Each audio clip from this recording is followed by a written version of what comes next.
Olá pessoal, tudo bom? Meu nome é Felipe Cardoso, eu sou advogado, sou sócio fundador da Cardoso Advogados Associados e sou eu que atuo diretamente nas demandas do direito de família. Nosso escritório tem mais de 7 anos no mercado e eu já vi quase todo tipo de problema, porque no direito a gente sempre se surpreende às vezes com uma novidade, mas eu já vi muito problema que envolve a seara do direito de família. E uma questão que meus clientes muito me questionam é sobre certas demandas, certos processos de alimentos que acabam sendo um pouco mais demorados, porque a própria ação de alimentos, ela tramita por um rito especial, é um rito próprio. Tanto é que a ação de alimentos ela tem sua forma de processamento específica, que é diferente de uma ação de guarda, que é diferente da ação de divórcio. Inclusive, é esse o motivo pela qual, se você não tem consenso com a parte pela qual você vai pedir os alimentos para os teus filhos menores, é por isso que as demandas elas não podem caminhar em conjunto. Você não pode entrar com o processo de alimentos junto com o processo de guarda, salvo se as partes estiverem de acordo. Então, se vocês não têm um acordo, essas demandas não podem tramitar em conjunto, justamente pelo fato de que a nossa legislação prevê que processos de alimentos eles vão ter uma prioridade na tramitação. E aí, a partir do momento que você coloca ele junto com outro processo, ele já não poderia mais ter a prioridade, que seria prejudicial ao alimentado, aquela pessoa que vai receber os alimentos. E aí, muitas vezes me questionam por que meu processo está demorando. Muitas vezes as pessoas acabam não entendendo, tendo em vista que a própria legislação faz com que o processo de alimentos seja mais rápido. E o que eu tenho para dizer, com base na grande experiência que eu tenho dentro da área, é que na maioria dos casos em que a pensão alimentícia correta acaba se estendendo um pouco mais para ser recebida, não é problema do Poder Judiciário, não é problema do advogado, né, não é problema de nenhuma parte que faz com que o processo tenha andamento. A maior parte, o maior problema em 90% das ocasiões é a falta de caráter da pessoa que tem que pagar os alimentos.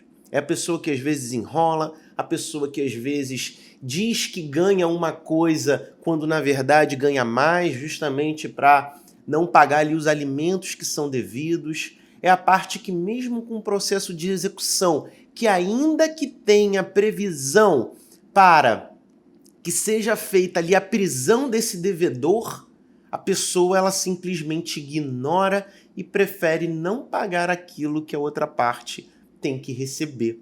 Então, o que eu posso dizer para vocês, né, é que a grande chance de, se você tem um processo de alimentos e esse processo está se estendendo mais do que deveria, muito provavelmente o problema não é do procedimento em si. Porque como eu falei lá no início, o procedimento ele já prevê que esse processo tramite de uma forma mais célere, mais rápida. Provavelmente não vai ser culpa também dos próprios cartórios ou do magistrado, do juiz, porque o cartório já vai processar esse tipo de processo de alimentos com certa celeridade.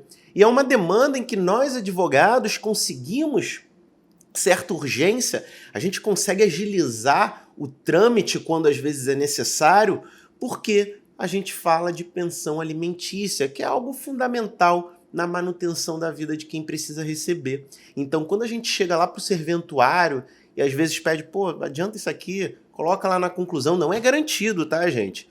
Mas, em boa parte das vezes, por se tratar de uma questão de urgência, de pensão alimentícia, a pessoa precisa dos alimentos muitas vezes para se alimentar de fato, né? Lembrando que a pensão alimentícia ela não envolve só comida, ela envolve custeio de plano de saúde, custeio de roupas, de educação e também de lazer.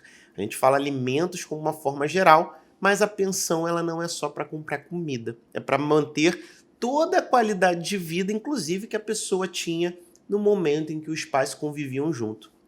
Então a gente acaba percebendo que o grande problema de fato, né, é quando você tem ali um genitor ou uma genitora que deve pagar pensão alimentícia, que às vezes se esquiva, que fica omitindo contra-cheque, que esconde a declaração do imposto de renda, que chega na audiência falando que só ganha R$ 500 por mês e que não pode pagar pensão alimentícia.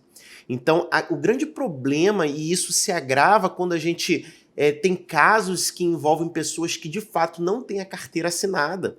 Porque quando você tem a carteira assinada, o ato de realizar o pagamento muitas vezes independe do devedor de alimentos. Porque você manda um ofício para o RH da empresa que essa pessoa trabalha e o próprio RH já faz o desconto em folha daquele percentual a título de pensão. Então, muitas vezes, em casos de pensão alimentícia, quando a pessoa tem um vínculo empregatício, o recebimento é muito mais fácil, é muito mais rápido. O que não deveria ser problema se a pessoa não tem um vínculo empregatício. A diferença é que quem tem que pagar a pensão é o devedor diretamente, através de depósito na conta do representante legal dessa criança, desse menor de idade.